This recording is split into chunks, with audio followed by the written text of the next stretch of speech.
Welcome back to the Real Estate Reserve Podcast. I'm Jason Bound from Hard Money Bankers, co-host Ian Horowitz from Equity Warehouse, and back in studio, Tom Dunkel, managing principal at Eagle Capital Investments, with our popular segment called The Deal That Changed My Life. Welcome back, Tom. Looking forward to seeing you again and hearing from you.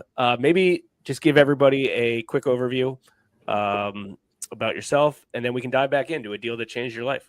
Sure. Yeah, Jason, Ian, thanks again. Great being with you guys. So I'm Tom Dunkel. I'm the managing principal at Eagle Capital Investments. We invest in multifamily and self-storage, all kinds of things. And basically, I'm giving my investors a way to leverage the network I've built over the last 19 years in real estate, so they can take advantage of my network, my experience, and invest alongside me in some great deals. So that's what I'm up to. Nice. That's in the show notes. It was in the show notes a few weeks ago. Why don't you tell us about a deal that changed your life? It could be good. It could be bad. It could be just a standard run-of-the-mill deal that you got a great learning lesson on. I'd love to hear. I mean, talking to you a few weeks ago, it was you got a vast majority of knowledge and been in a vast majority of deals. So I'm really excited to hear the deal that changed your life. Sure. Well, there's been a lot of deals. A lot of them were bad, I have to say, but I can't talk about those, man. I can't talk about those. Other than to say that it's going to happen, right? Everybody's out there. It's just like anything else. You're doing something long enough, you're gonna get into a bad deal. You just got to battle your way through and make the best out of it. But the deal that changed my life, I would have to say, happened in 2018. So just a quick refresher from the last episode. So I started out in corporate world, did some cool stuff in mergers and acquisitions, had a nice little career going, got into real estate in 2006 and got creamed those next few years. But I persisted.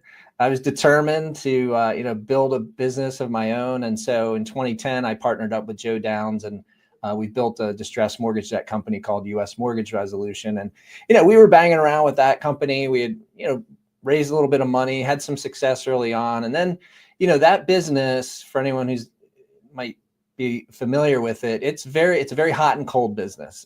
When things are good, things are really good. When things are bad, it's like cold as ice, kind of like it is outside right now. But there was a period of time when the banks that we buy loans from are very highly regulated, and so there when there's an administration in DC that's really locking down and they're really making the regulations tough, banks just kind of stop. They kind of freeze and they stop selling their loans, which was the lifeblood of our business. So that happened from like 2015, 16, 17. Then things started loosening up. 2018. Because there's this backlog of bad loans on the books in these banks that we do business with, we did a deal in 2018 that absolutely changed our lives because we bought $200 million worth of loans. That was the unpaid principal balance. We paid about $12 million. So do the math on that. Big discount, right? So that 12, and we raised money from outside investors to do that, but we had a pretty generous split deal with them. So we were able to take down that trade, $12 million. We returned money to our investors, plus, a really, really nice return. And then Joe and I were able to come away with our split with the rest. And it was a life-changing kind of year. So we made a ton of money, and that's allowed us to, do other things in real estate. We tried some hard money lending, like trying to be like hard money bankers, and failed at that. But anyway, it was just it was a truly a life-changing deal. But we were ready for it because we had put in the work. We'd put in the put in the systems and processes. We had the relationships. And so when that opportunity came along, we were able to seize it. And so for folks out there who are looking to build their business or, do some big deal, you got to do the foundational work and put yourself in the way of opportunity. and then, you know, something cool like this might happen to you. Well, my key takeaway on that is when you said we were ready for it, because so many folks aren't necessarily, you know, they have the wrong, what is it, the right opportunity at the right time, or the wrong time for the right opportunity, or, you know, the wrong opportunity at the right time, whatever variation. And you had the right opportunity at the right time.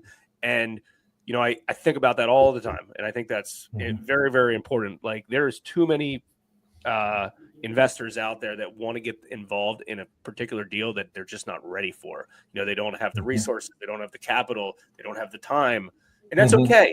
You pass on it, and at some point it will, and find a deal that matches that. So I like that a lot. One other quick follow-up question related to that. So that was obviously a big portfolio of non-performing notes.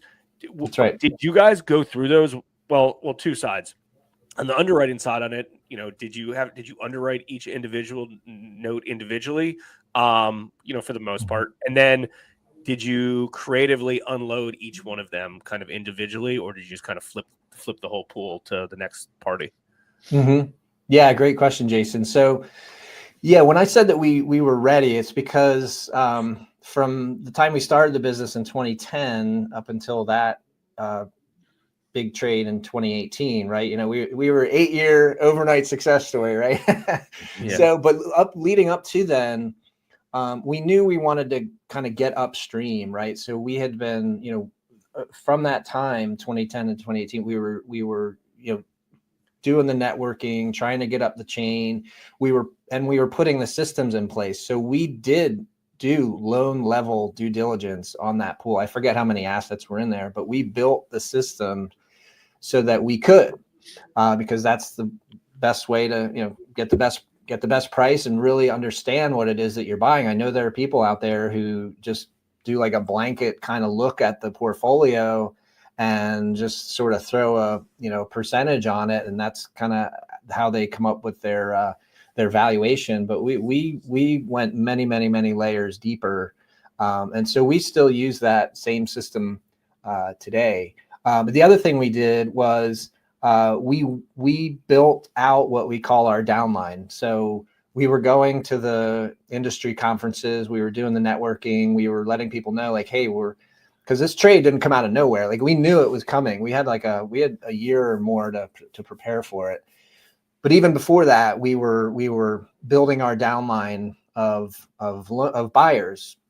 Because like you alluded to, Jason, you know, when you buy a pool of distressed debt, non-performing debt, you can either do something with the borrower, you can do some kind of workout or discounted payoff, or you can sell that loan, you know, to the next guy in line, and you can make a little markup, and then, it still leaves meat on the bone for them to make a nice return as well.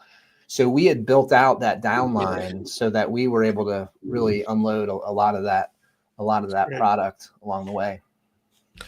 Yeah, man, that's awesome. I mean, I think a lot of people are fantasizing, you know, $200 million to $12 million delta, what it looks like, but we all know there's taxes and insurance and fines and bankruptcies and all kinds of other crap that, you know, there's still a massive delta, but maybe not as big as what some people dream. But dude, that's awesome. Right. It's funny that you say 7-8 year mark, because that's where we had the deal that changed our life, was around 7 years. It's you got to be in the game. We talked about it in the other episode. You got to be in the game. Cool. You got to be doing deals, and if you can stay long enough, you will find something to make money on.